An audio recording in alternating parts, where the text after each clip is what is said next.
Hey everyone, welcome to another video. So you've made it through all the tough parts of Python. You understand the basic building blocks. So let's start thinking about how we can combine those building blocks together and create functions. Let's get started. Here in our text editor, we can declare a function by using def.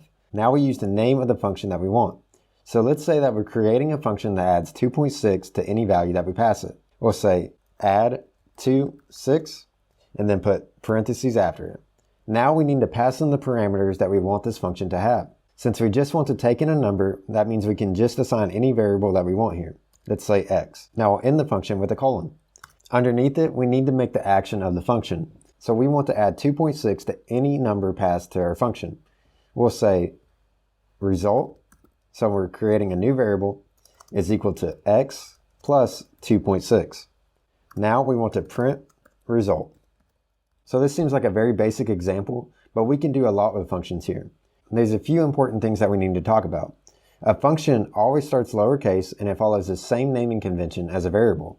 So it starts lowercase and each of the words are separated by an underscore. And ideally, a function should only do one thing. So here, we're only adding 2.6, which is fine. But if you need to do several different operations, you should create different functions for each of them. We'll drop down now. And we have this function created. So now we can just create a variable. We'll say amount is equal to our function, add 2.6, and then we'll pass in a parameter which will be treated as x. So let's pass in an integer value of 7. We'll save our file. We'll drop down and type python3, and then the name of the file is functions.py. We can see that we'll return 9.6. This may not seem like a lot, but creating a function can actually be very useful to us.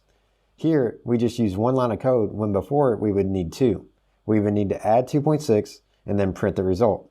Instead, we created a function to do both of those for us. The more complex your operation is, the more useful it is to create a function.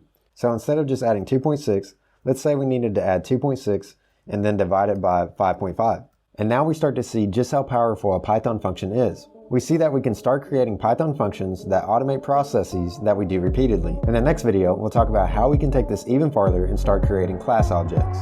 I'll see you then.